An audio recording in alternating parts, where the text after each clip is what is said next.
Chapter 8. George ran as fast as he could down the hall. He heard shouting behind him, but he didn't stop until he was back on B deck, safe again in first class. A steward hurried past him with a stack of clean towels. "Good evening, sir," he said. George nodded, out of breath.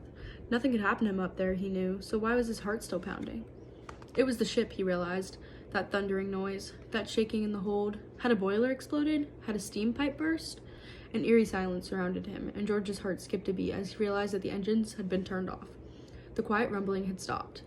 Just outside, George heard people talking loudly. Did they know what was happening? George went out onto the deck and walked over to the small crowd of men. Most were still dressed in their dinner tuxedos and puffing on cigars. They were standing at the rail, pointing and laughing at something happening on the well deck one level below. What was so funny? George squeezed between two men and looked over the rail. At first, he was sure his eyes were playing tricks. It looked like the well deck had been through a winter storm. It was covered with ice and slush. A bunch of young men in tattered coats and hats were pelting each other with balls of ice, roaring with laughter like kids having a snowball fight. "What's happened?" asked the man who'd walked up behind George. "The ship nudged an iceberg," said an old man with a bushy mustache. He didn't sound worried. "An iceberg? Is that why they've stopped the engines?" said the new man. "Because of some ice on the decks?"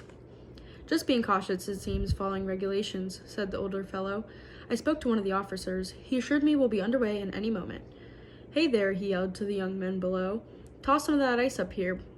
One of the gang picked up a piece of ice the size of a baseball. He threw it, but the man with the bushy mustache missed. George reached out and made a clean catch with one hand. The crowd cheered. George held up the ice and smiled. Then he held it out to the man. "Keep it, son," he said. "There's plenty for everyone." The piece of ice was heavier than George had expected. He sniffed it and wrinkled his nose. "It smells like old sardines." More ice balls came sailing up from below, and the men jostled to catch them. Their laughter and cheers rose up around George, and the fear he'd felt in the baggage hold faded away. From up here, on the deck of this incredible ship, George felt powerful. Nothing could hurt him on the Titanic. Not a meteor falling from space, not a giant squid, not the scar-faced man. George squinted out into the distance, hoping to see the iceberg, but the sea faded into darkness. His teeth were chattering now. It was so much colder than it had been at dinner time. He wanted to be back in bed, curled up under his fancy first-class sheets and blankets. The corridor was still quiet as George crept up his suite. As he was letting himself in, he stepped on something that made a crunching sound under his boot. At first, George thought it was ice or a piece of glass, but when he picked up his heel, he saw that the carpet was covered with yellow crystals. George smiled. It was just one of Phoebe's lemon drops. George let himself in, easing the door shut. Phoebe's bed curtains were closed. The light under Aunt Daisy's door was off. George quickly changed into his pajamas and climbed into bed. Yes, he was safe, he told himself. He tried to go to sleep, but as the minutes ticked by, his mind got restless. It hit him that his knife was gone forever, and the total silence of the ship seemed to press down on him. Why hadn't the engine started up again? He lay wide awake, listening and wondering. It was almost a relief when he heard someone knocking on their door. Hey guys, it's Grace, and I'm going to be reading Chapter 9 of I Survived the Titanic. It was Henry. "Hello, George," said Henry. "Can I speak to Miss Key, please?" Henry wore his usual polite smile, but his voice wasn't jolly. "What is it?" said Aunt Daisy, stepping out of her room. "So sorry to barge in like this, ma'am," Henry said, "but there's been an incident." Aunt Daisy glared at George. "I'm so sorry, Henry," she said in an exasperated voice. "My nephew here just can't seem to stay out of trouble." "Oh, no, ma'am," Henry exclaimed. "It has nothing to do with George.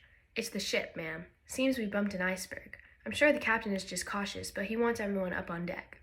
"It's after midnight," Aunt Daisy said with a laugh.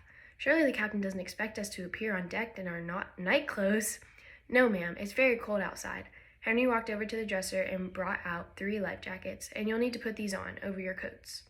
Aunt Daisy stared at the life jackets as if Henry was holding up clown costumes. "Henry, I'm not taking the children out into the cold for some kind of drill.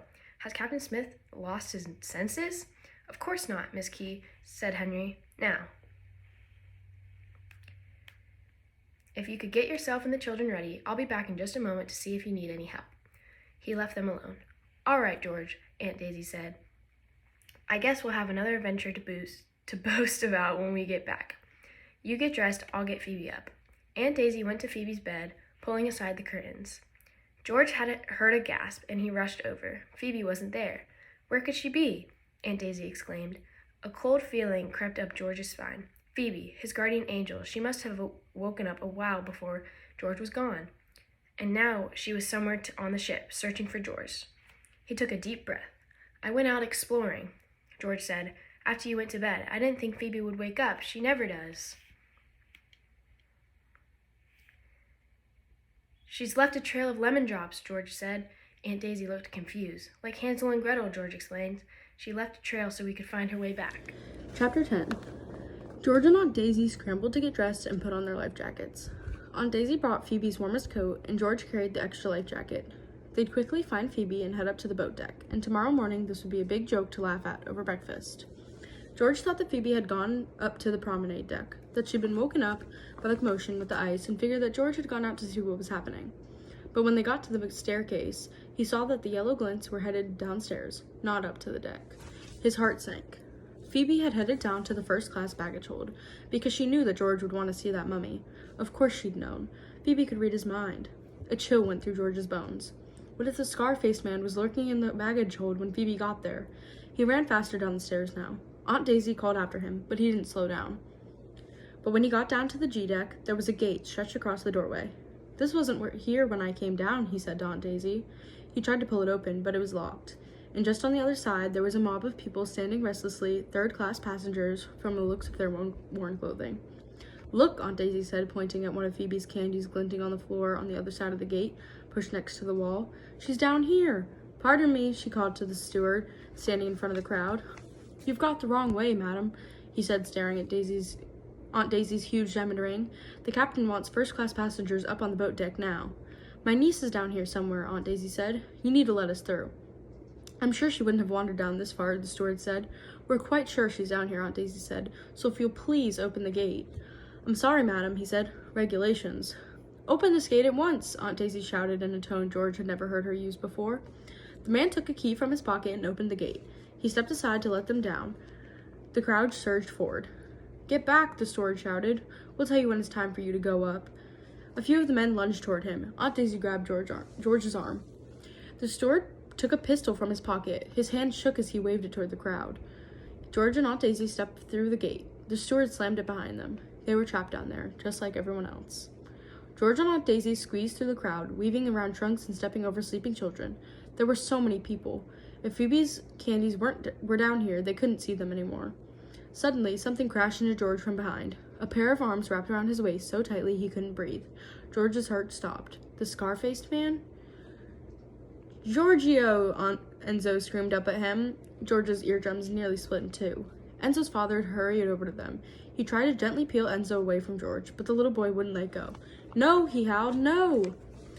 "Very sorry," Marco said, smiling apologetically at Aunt Daisy, who looked more confused than ever. "We're old friends of Giorgio." George started to introduce Aunt Daisy, but before he could get 3 words out, Enzo was dragging him down the hall, elbowing his way through the crowd like a pint-sized bull. See? Enzo said. "What?" George said. "No." See? What was this kid doing? What did he want George to see? The answer was just a few steps away, through an open door. It was the male sorting room, except now all George could see was water, green water swirling halfway up the stairs, foaming and churning like a stormy river. Sacks of mail bobbed up and down, hundreds of letters floated on the surface, and now George understood what Enzo was saying. The sea! The Titanic was filling with water from the sea.